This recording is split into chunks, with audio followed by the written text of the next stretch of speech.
What's up guys? How Dhurandhar movie destroyed the YRF spy universe. काफी interesting video होने वाली the शाम Sharma show channel पर करेंगे, साथ में एंजॉय चैनल तो प्लीज सब्सक्राइब वीडियो कर दें लाइक 1 2 3 गो। देखिए, इंडियन फिल्म इंडस्ट्री को सक्सेसफल चीजों की चीप कॉपी करने की बड़ी आदत है। ऋतिक रोशन फेमस हुआ तो उन्होंने उसकी भी चीप कॉपी निकालने की कोशिश की।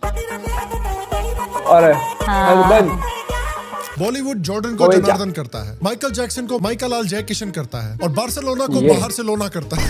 यही चीजें इनकी स्पाई मूवीज में भी आ गई हैं। बॉलीवुड ने देखा कि स्पाई मूवीज हॉलीवुड में बड़ी पॉपुलर है। मिस्टर बॉन्ड, दोनों ने सोचा कि क्यों ना हम भी बनाएं, लेकिन अनफॉर्चुनेटली उन्होंने सक्सेसफुल वेस्टर्न स्पाई मूवीज की चीप कॉपी बना दी, टेरिबल सीजीआई एक्शन सीन्स के साथ।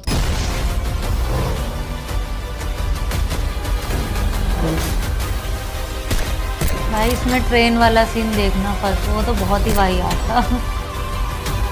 मजा आ गया। बीएफएक्स थोड़ा और बेटर हो सकता है। सिक्स पैक एब्स होने जरूरी हैं।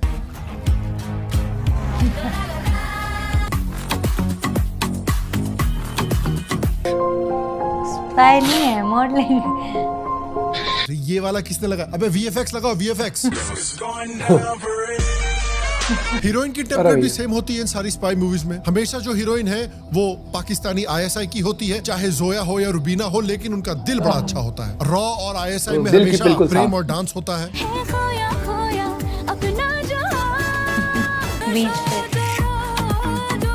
और क्लाइमैक्स में आईएसआई और रॉ साथ मिलकर भारत को बचाते हैं।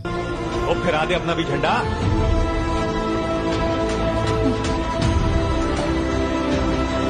और देखिए, ऑडियंस को भी ब्लेम नहीं कर ऐसी एक सकते, मूवी उनके पास भी पाकिस्तान की अच्छे दिखा ऑप्शन नहीं थे, दो। तो जो उनको मिल रहा था एक वो भी। उससे खुश थे। ये तो वही बात हुई ना कि अगर आपने अपनी पूरी लाइफ में सिर्फ एक फिल्म देखी हो, पानीपत, और उसमें सिर्फ एक एक्टर की परफॉर्मेंस देखी हो, अर्जुन कपूर, तो आपको लगेगा ही कि भैया वो तो एक्टिंग का पिनिकल है। तो अगर आपको इसकी आदत हो तो इरफान खान की एक्टिंग देख के तो आपकी फटी जाएगी ना। और यही वायरएफ स्पाई यूनिवर्स ऑडियंसेस को दे रहा था। और फिर आया धुरंधर। Bleed India with 1,000 cuts. Major Iqbal ISI से इनकी मर्जी के बगैर पाकिस्तानी सियासत का एक पत्ता भी नहीं हिल सकता।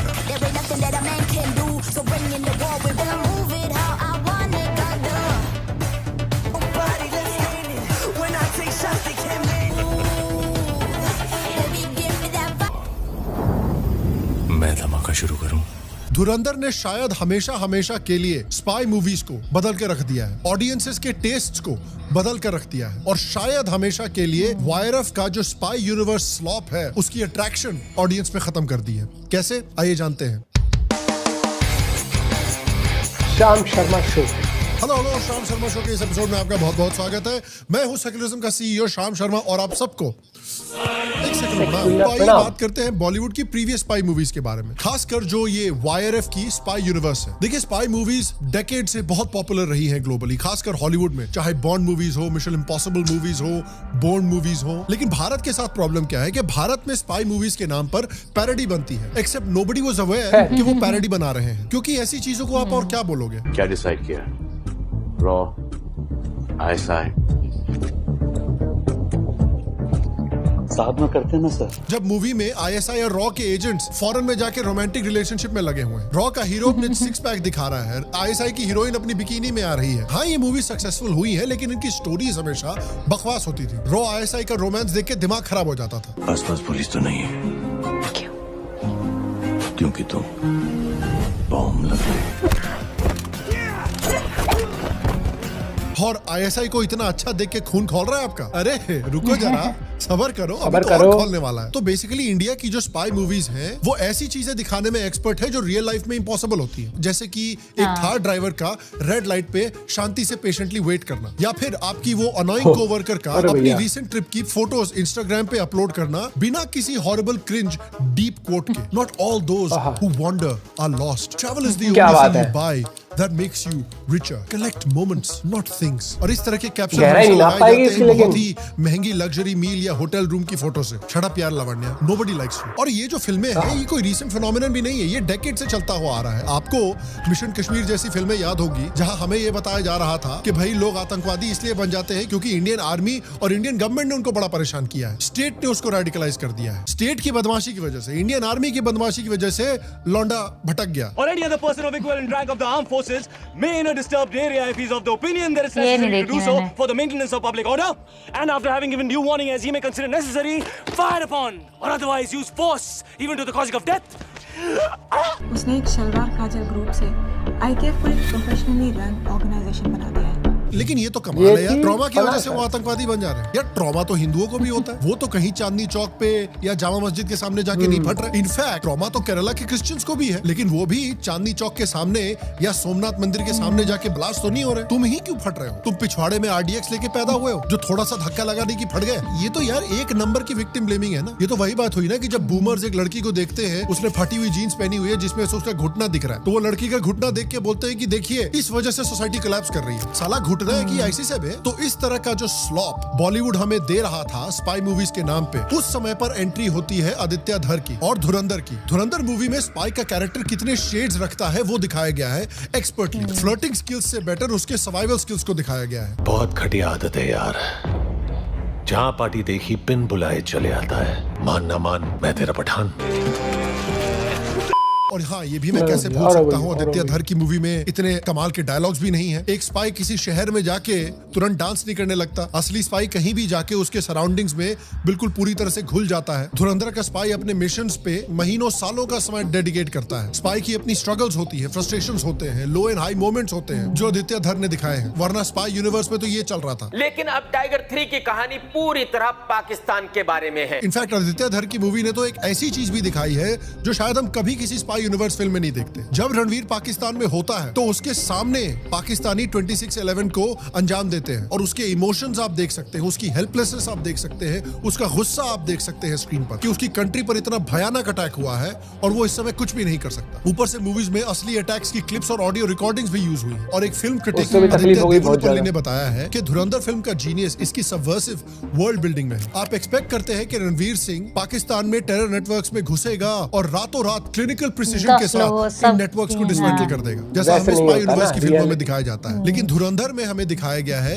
कि ये कितना डिफिकल्ट काम है कि रणवीर सिंह इनडायरेक्टली 26/11 में पार्टिसिपेट करता है और वो गिल्ट उसको कितनी बुरी तरीके से हॉन्ट करता है, पूरी फिल्म के डीएनए को रीराइट कर देता है। रणवीर के कैरेक्टर को इतने लेयर्स में दिखाया गया है जितना बॉलीवुड रेयरली अपने हीरोज को अलाउ करता है। रणवीर के कैरेक्टर में गिल्टी कॉन्शियंस है, वो कैलकुलेटिंग है, वो डेस्परेट है, ग्रीडी भी है और उसके दिमाग में एक रेज भी है। हम रणवीर सिंह के कैरेक्टर के लिए रूट करते हैं, उसको सपोर्ट करते हैं, इसलिए नहीं क्योंकि वो परफेक्ट है, लेकिन इसलिए क्योंकि वो एक देशभक्त है जो अपनी तरफ से जी तोड़ कोशिश कर रहा है अपनी देश की रक्षा के लिए। ये सुनने में बड़ा सिंपल लगता है लेकिन मूवी में एक्चुअली एग्जीक्यूट करना आसान नहीं है। वायलेंस भी देखिए इस फिल्म का तो YRF के स्पाई यूनिवर्स के कंपैरिजन में रॉ है, ब्रूटल है, ग्रिटी है। मेन स्ट्रीम बॉलीवुड में आप ऐसा एक्सपेक्ट ही नहीं करते। इस मूवी को देख के क्विंटन टैरेंटिनो की वाइब आती है जहां ब्रूटल वायलेंस को ऑलमोस्ट स्टाइलाइज्ड तरीके से प्रेजेंट किया जाता है। ऑनेस्टली मुझे लगता है कि टैरेंटिनो अगर ये मूवी देखेगा तो इसको एक्चुअली एंजॉय करेगा। हर एक्शन सीक्वेंस एक सेंसरी डिलाइट है। फिल्म रियल लोकेशंस पे शूट की गई है, रियल लोगों के साथ, रियल सेट्स बनाकर। ऐसा नहीं कि जो YRF यूनिवर्स की फिल्में हैं ग्रीन स्क्रीन पे लगा दिया और एक्टर्स को एक तार से टांग दिया। तो जितनी मेहनत, जो क्राफ्ट्समैनशिप इस फिल्म में डाली गई है उसके सामने YRF स्पाई यूनिवर्स का जो स्लॉप है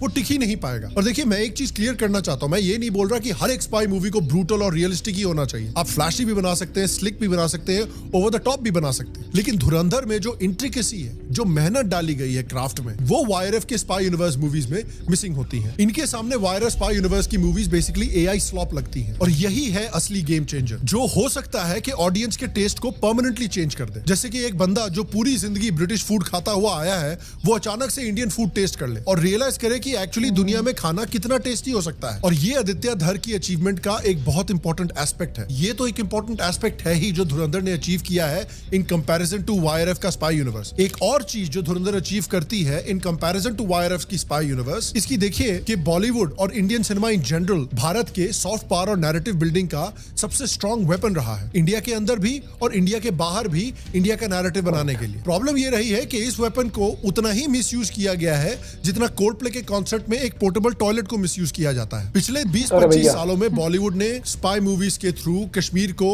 और कश्मीर के इशू को एक एंटी इंडिया नजरिए से दिखाया है। नुआंस और सेंसिटिविटी के चक्कर में हमने बेसिकली मिलिटेंट्स को विक्टिम बना दिया, इंडियन स्टेट को एक मॉरली कंफ्यूज्ड ऑप्रेसिव पावर बना दिया। हिंदुस्तान का वजीर आजम वादी से जिंदा नहीं जाना चाहिए कि कयामत के रोज ऐसी घिनौनी हरकत करने वालों की सजा सबसे पहले होगी। ये मैंने हजरत मोहम्मद मुस्तफ़ा सल्लल्लाहु अलैहि वसल्लम ने फरमाया है।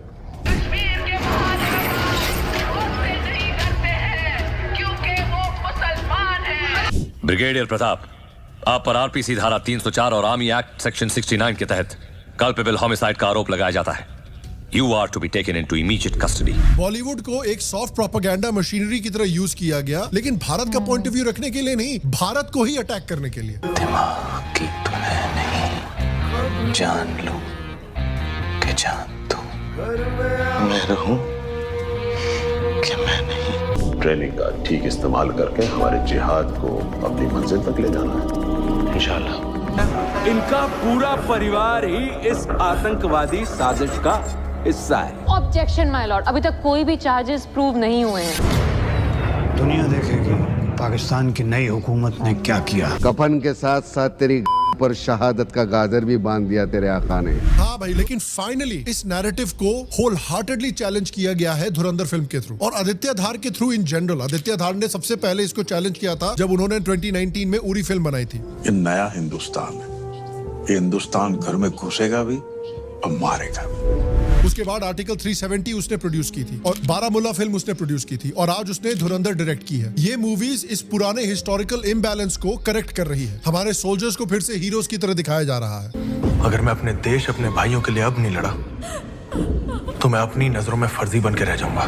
पाकिस्तान जो भाषा समझता है, उसी भाषा में पाकिस्तान को समझाने का समय अब आ गया है। Surgical strike sir. ज्यादा नाटक किया ना तो तेरे अखरोट तेरे मुंह से बाहर निकाल दूंगी। इंडियन आर्मी ने ये जंग शुरू नहीं की थी, but we will bloody hell finish it. How is the josh? Patriotism को एक पॉजिटिव चीज की तरह दिखाई जा रही है। How is the Josh?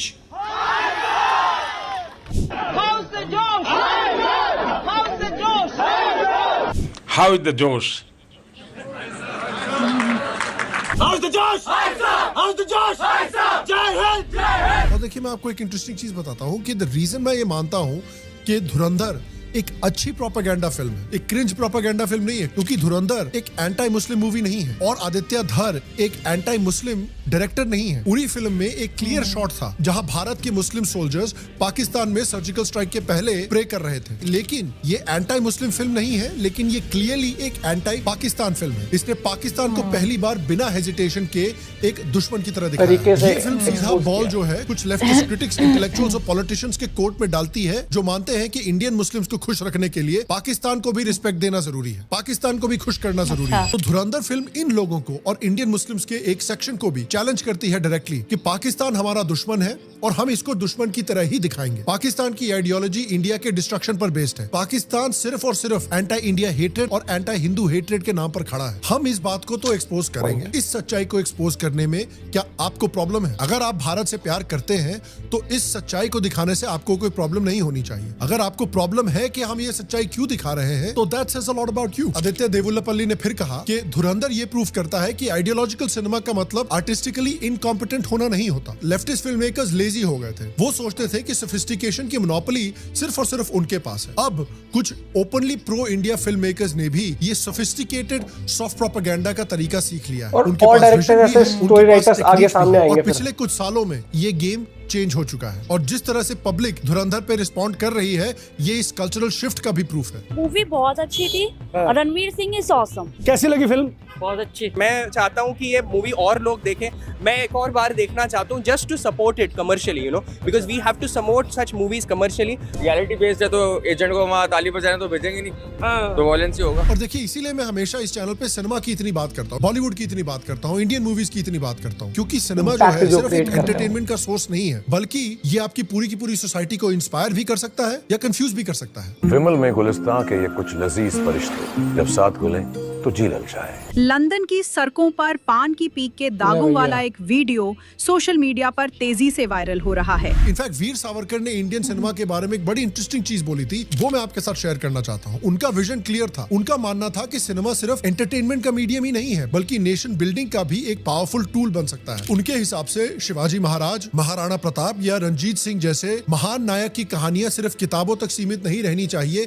ये कहानियां जब स्क्रीन पे आएंगी तो उनका इम्पैक्ट यूथ पर बहुत बहुत पॉजिटिव होगा। उनका विजन था कि इंडियन मूवीज के फिल्म मेकर्स के अंदर एक नेशनलिस्ट अंडरकरंट होना चाहिए और ऐसी फिल्म्स बननी चाहिए जो देश की विक्ट्री और देश की प्राइड और देश की ग्लोरियस हिस्ट्री को हाईलाइट करें, ताकि ये मूवीज सिर्फ इंडिया के अंदर ही पेट्रियोटिज्म बिल्ड ना करें बल्कि ग्लोबल ऑडियंस के सामने भी इंडिया का पॉइंट ऑफ व्यू और इंडियन नैरेटिव को रखें। इस तरह भारत दुनिया के लिए अपनी नैरेटिव खुद शेप करेगा इंस्टेड ऑफ कि इंडिया के दुश्मन इंडिया का नैरेटिव सेट कर रहे हैं ग्लोबली। और ऑनेस्टली देखिए अमेरिका कितना मास्टरफुली ये काम करता है सॉफ्ट प्रोपेगेंडा फैलाने का और नैरेटिव सेटिंग करने का अपनी फिल्मों को यूज करके। हॉलीवुड की वजह से अमेरिका ने दुनिया में अपनी इमेज हमेशा दुनिया के हीरो या दुनिया के सेवियर वाली बना ली है। हर ग्लोबल क्राइसिस में अगर दुनिया को बचाने कोई आता है तो वो है अमेरिका। अमेरिका है पूरी दुनिया में डेमोक्रेसी का रखवाला। ये कोइंसिडेंस नहीं है। हॉलीवुड ने डेकेड से केयरफुली अपनी फिल्म्स के जरिए दुनिया को ये बताया है कि अमेरिका ही दुनिया का मसीहा है। ऐसे थोड़ी एवेंजर्स का हेडक्वार्टर्स अमेरिका में है। हॉलीवुड ने फॉरेन पॉलिसी को अपना साइड हसल बना लिया है। आप देखिए कि जो भी देश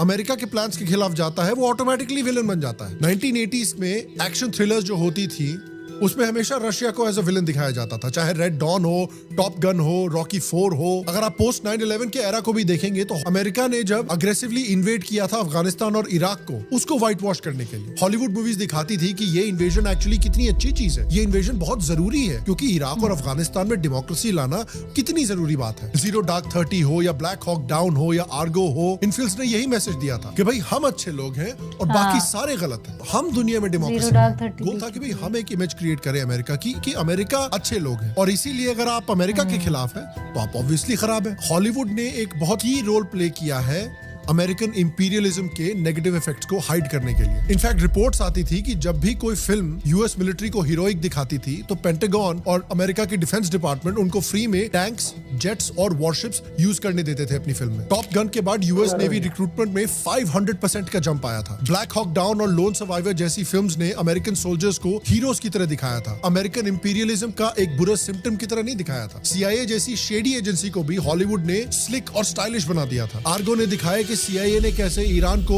धूल चटाती है। बट अल्टीमेटली देखिए, may be this will surprise you, लेकिन मुझे इस बात से प्रॉब्लम नहीं है। वो तो PR कर रहे हैं ना अपने देश के लिए। भाई दुनिया में हर एक चीज PR है। लिटरली सब लोग हमेशा PR करते हैं हर एक चीज में। अगर आप पॉलिटिशियन हैं तो आपको वोट्स के लिए पॉजिटिव PR करनी पड़ेगी। अगर आप एक एक्टर या एक्ट्रेस हैं तो अपनी इमेज इंप्रूव करने के लिए आपको PR करनी पड़ेगी। अगर आप एक कंपनी है तो आपको दिखाना पड़ेगा कि आप एनवायरमेंट और एम्प्लॉयज की कितनी कदर करते हैं, ये भी PR है। आप सोचिए, आप अपने जॉब में डेली PR करते हैं, आपको अपने पीयर्स और सुपीरियर्स को दिखाना पड़ता है कि आप सिर्फ हार्ड वर्किंग ही नहीं है बल्कि कंपनी कल्चर में भी आप कितना पॉजिटिव कंट्रीब्यूशन दे रहे हैं। और हाँ, टिंडर और बम्बल भी साला PR ही है। अगर आप एक रोमांटिक पार्टनर ढूंढ रहे हैं तो आपको अपना PR करना ही पड़ता है ना, ताकि आपका पोटेंशियल रोमांटिक पार्टनर को लगे कि आप इंटरेस्टिंग हैं, सक्सेसफुल हैं, फनी हैं और आपको डेट किया जा सकता है। सीधी बात, you need PR to even get laid. ये वीडियो भी PR ही है। मैं चाहता हूं कि आप मेरे आइडिया से कन्विंस हो, उन लोगों की आइडिया से कन्विंस नहीं हो जिन्हें इंडिया या इंडिया का नेटिव सिविलाइजेशन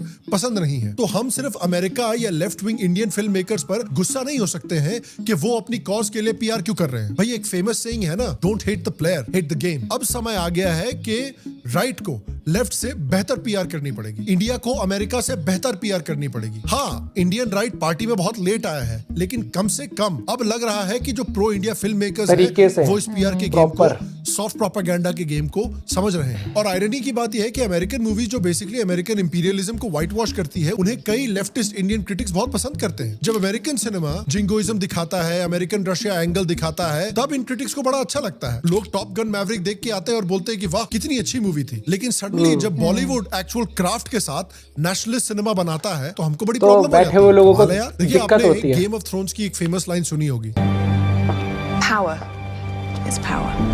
और बात सही है, एंड में पावर ही मैटर करता है, नैरेटिव्स मैटर करते हैं। और इसलिए मैं धुरंधर फिल्म से इतना खुश हूं और आदित्य धर के फ्यूचर प्रोजेक्ट्स के लिए इतना एक्साइटेड हूं, क्योंकि इंडियंस फाइनली अपना सबसे बड़ा सॉफ्ट पावर वेपन यानी सिनेमा सही तरीके से यूज कर रहे हैं और वो इस वेपन से अपना पॉइंट ऑफ व्यू और अपनी नैरेटिव्स दुनिया के सामने रख रहे हैं विदाउट बीइंग क्रिंज। ये बहुत इंपॉर्टेंट चीज है और सब कुछ एक slick mass audience friendly theatre experience में पैकेज करके प्रेजेंट किया जा रहा है। और फाइनली ये हॉलीवुड के सॉफ्ट प्रोपेगेंडा वाले गेम को भी टफ कंपटीशन दे रहा है। और मैं आपसे पूछना चाहता हूं कि आप धुरंधर को प्रेफर करते हैं या YRF की स्पाई यूनिवर्स मूवीज को प्रेफर करते हैं और क्यों?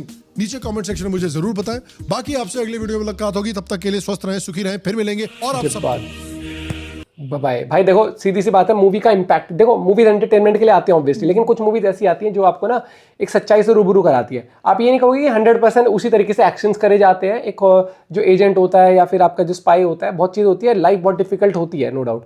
और हम देख लेते हैं कि भैया हेलीकॉप्टर से उड़ता है और दूसरे देश में भाई छत के ऊपर से जा के मारता है, ऐसा नहीं होता। बहुत वो कहते हैं ना, गुमनामी की जिंदगी जीनी पड़ती है एक एक स्टेप, और कहीं ना कहीं आप उस चीज़ को समझ भी पाओगे मूवी से। प्लस ये वाली बात आती है कि जब जहाँ आपके देश की बात है, इसमें देश को बुरा नहीं दिखाया गया, इसको इसमें देश के जो अनसंग हीरो होते हैं, या फिर जिस तरीके से हम टेररिज्म से फाइट करते हैं, या फिर कुछ कुछ डायलॉग जो आप समझ पाओगे कि हमें सिर्फ एक बार हमसे चूक हो जाती है, वो सक्सेसफुल होते हैं। उनको वो बहुत कोशिश करते हैं, लेकिन उनकी एक कोशिश कामयाब हो जाती है, वो सक्सेसफुल है। हमारी इतनी सारी चीज सक्सेसफुल होती है, लेकिन एक बार गलती चूक हो जाती है ना, वहीं हम अनसक्सेस, क्योंकि उनको तो भैया एक मौका चाहिए। उनकी मानसिकता उस तरीके से है ना। और हाँ, वो चीज़ बहुत सही बोलेगी, 26/11 वाले जो वो सीन होता है, वो कितना हेल्पलेस फील करता है, वही चीज़। और इस मूवी के अंदर ना आप एक एक्टर को नहीं कहोगे कि भाई इसने अच्छा काम किया, आप देखोगे ना ट्रेलर वाइज भी, तो आपको लगेगा कि भाई हर एक ने ना बाखूबी अपने कैरेक्टर को बहुत ज़बरदस्त तरीके से निभाया है। और प्लस डायरेक्शन और स्क्रीन प्ले बहुत अच्छा लिखा गया है कि मतलब हर एक को जिस तरीके से प्रेजेंट करना है, आप समझ पाओगे कि भाई हाँ, इसका ये रोल है इस तरीके से। और मुझे लगता है कि जो मूवी आपके देश की छवि को बेटर दिखाने की कोशिश करती है, या फिर जिसमें पेट्रियटिज्म होता है, जो कि वास्तविकता दिखाए। वास्तविकता क्या है? पाकिस्तान आपका बहुत तगड़ा मित्र है। इतना तगड़ा मित्र है तो आप उससे ट्रेड क्यों नहीं कर रहे होते? आप टमाटर क्यों नहीं बेच रहे होते उनको? ये चीज़ क्यों नहीं कर रहे होते? या भाईचारा ऑन टॉप हो रहा होता, या वीज़ा चल रहा होता? आपके देश में जितनी भी दिक्कतें हुई हैं आज तक, चाहे पहलगाम हो गया, 26/11 हो गया, उससे पहले भी होगी बहुत सारी चीज़ें, पार्लियामेंट्री अटैक हो गया, ये हाईजेक हो गया, किसका इन्वॉल्वमेंट था? कौन था? मतलब कि कोई श्रीलंका का था, या फिर कोई क्या बोलते हैं उधर से अमेरिका का था, या इंग्लैंड का था? नहीं था ना। सबके सामने सारी चीज़ें हैं ना। लेकिन हमारे यहाँ पर बैठ के इतने इंटेलेक्चुअल लोग हैं जिन्होंने इतना ज्ञान हासिल कर लिया है कि वो बैठ के इंग्लिश में बातें करेंगे, और फिर वो मूवी के साथ 2-4 वर्ड ऐसे यूज करते हैं, उनको ऐसा कर देता है कि जैसे ये सब क्या पैरेलल यूनिवर्स में हो रहा था क्या, ये सारी चीजें। आप भी अपना पॉइंट ऑफ व्यू शेयर कर सकते हो भाई। और मिलते हैं आपसे कभी साथ। मुझे लगता है सेकंड पार्ट ना सारे रिकॉर्ड तोड़ देगा, मतलब जितना ये कमाएगी उससे डबल इजीली कमा लेगी वो मूवी, क्योंकि OTT आने के बाद एक मेजॉरिटी ऑफ द ऑडियंस और जुड़ जाएगी मूवी का, जो कि एक्साइटेड रहेगी सेकंड पार्ट देखने के लिए। अपना पॉइंट ऑफ व्यू शेयर करेगा। Bye bye, take care.